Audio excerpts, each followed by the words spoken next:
Hi guys, Jared here with Day Traders FX. Hopefully you guys are having a great day.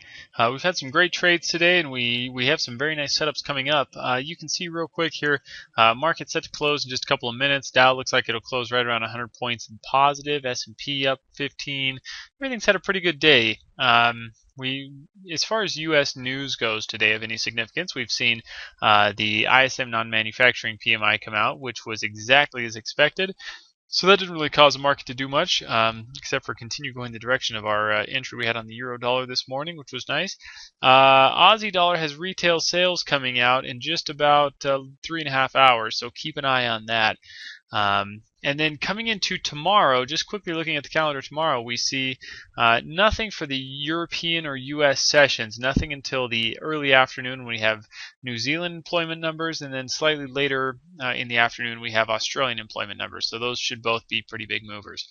Okay, so here's what we did on the euro dollar yesterday. We had an order to buy at about 134.65.70 area. You can see how that went. Pretty fantastic. Had a nice little dip below that 135.00. I talked about it in the daily video yesterday, and then we ultimately ended up doing it in the group.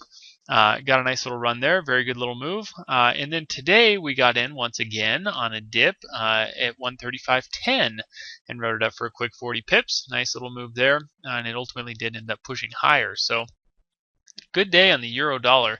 Remember that trends are fairly intact, so we want to try to stick with the trend as much as possible. We may be reaching a little tiny bit of exhaustion in some of these trends, but let's just be careful. You know, always the best bet is to stick with the trend, look to buy on those dips or sell on those rallies.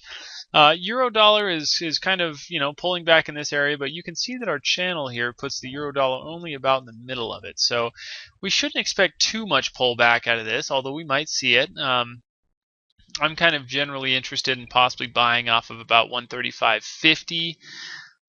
And taking that into about 136.00. So kind of looking for about a 50 pip run there. You can see that 136.00 is just about where this weekly pivot is.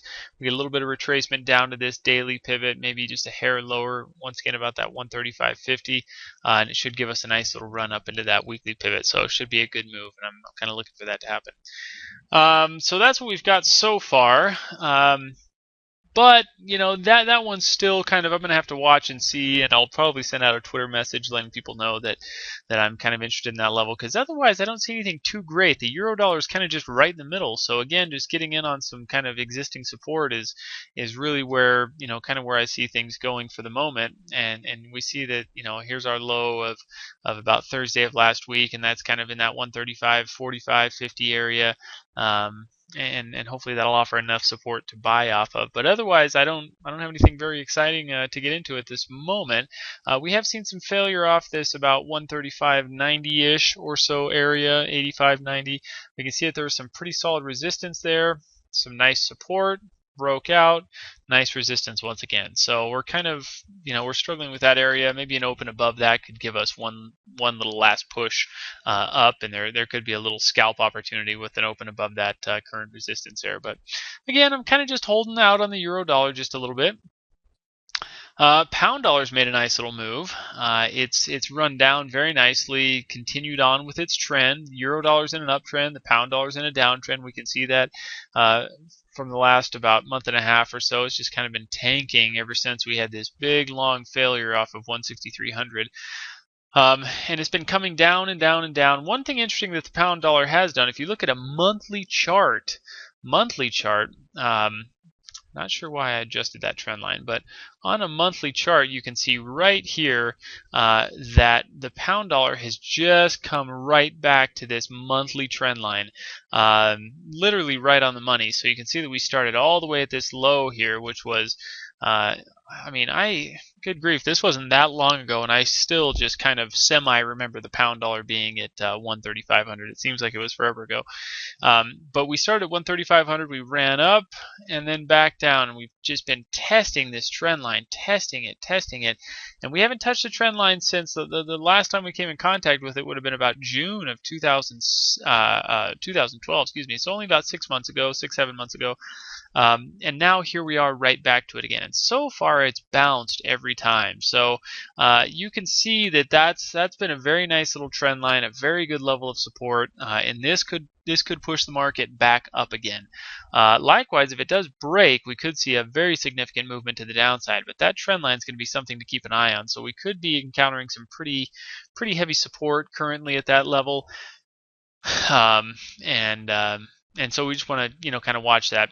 A couple of things I was looking at is I was kind of watching this short-term little trend line right here, and we've already kind of broken above that, and we could see a bit of a bigger move up, but so far it looks like we may see some retracement, but I don't know how much we're going to get out of this pound dollar.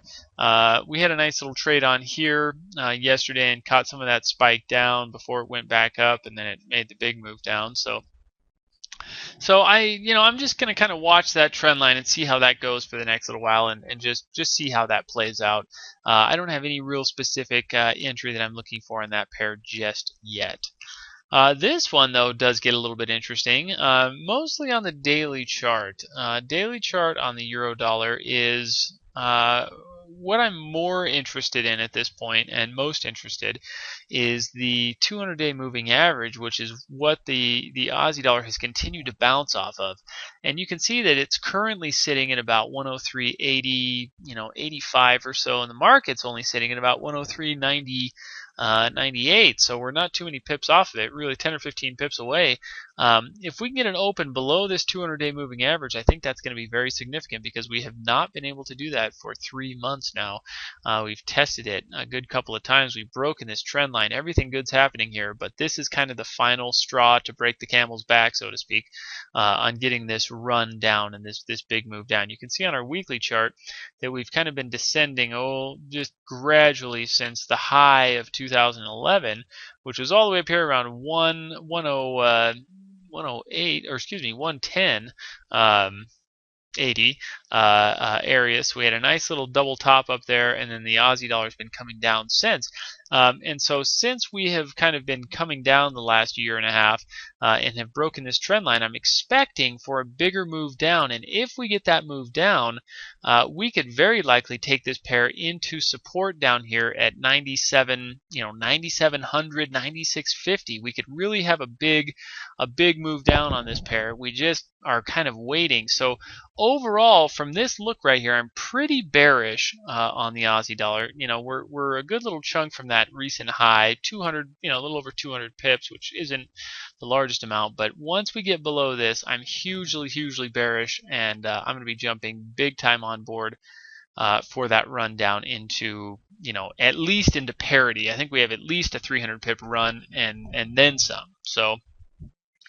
So that's kind of what I'm looking at on the Aussie dollar, but it's a choppy mess right now. It really is kind of a choppy mess, and has been for a couple of weeks. But with the hint of a rate cut coming up, and if employment numbers tomorrow turn out to be less than fantastic, that should really get that move downward going. So again, that's kind of my direction on that Aussie dollar. Gold's a choppy mess. The euro yen is trying to break this double top, and it's actually doing a pretty weak job at it, but it is trying to break that double top. The euro yen has kind of just continued up and up and up and up. So we're breaking above, and whether it's going to be able to hold or not is a question. We may end up, with some more reversal candles here, and we might be looking for a little short-term opportunity to sell that to sell that break. And you can see we've kind of been testing this trend line and so on.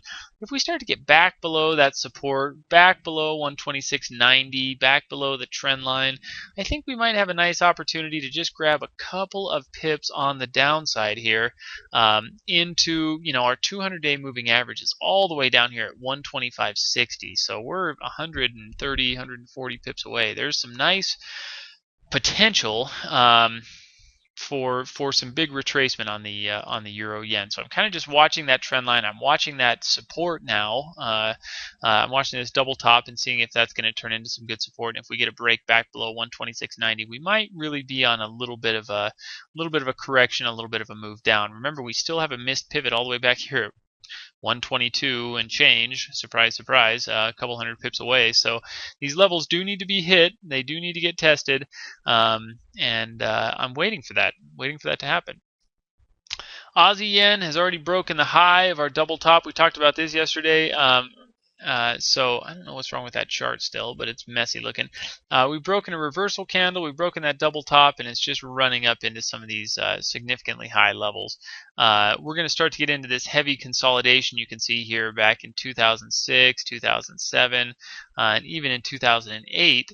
Lots and lots of consolidation in that general area right there. So that's probably going to start to slow down this this Aussie yen upward movement. But so far I don't have any really specific trades on this one I want to take. I mean, we can be looking at trading against support right here, but for the most part that one's not the best looking, and the pound yen's kind of a mess as well. Dollar yen is continuing higher as it has been. And as are some of these other pairs. But I think at this point my focus is probably on seeing if we can get a break back below 126.90 and the trend line, and likewise getting some momentum to start heading south with this Aussie dollar. I really like the Aussie dollar sell kind of bearish look, and so I think that's going to be a good move. As far as the rest of them, I'll send out some Twitter messages with updates and so on, but I think those are going to be kind of our best bets for now. So we'll have more details coming out. Remember to join us in our live market updates, or wrap-ups rather, that we have every day at 4 p.m. Pacific. So more details on that. Keep an eye on Twitter at DayTradersFX, and we'll go from there. Thanks a bunch, everyone.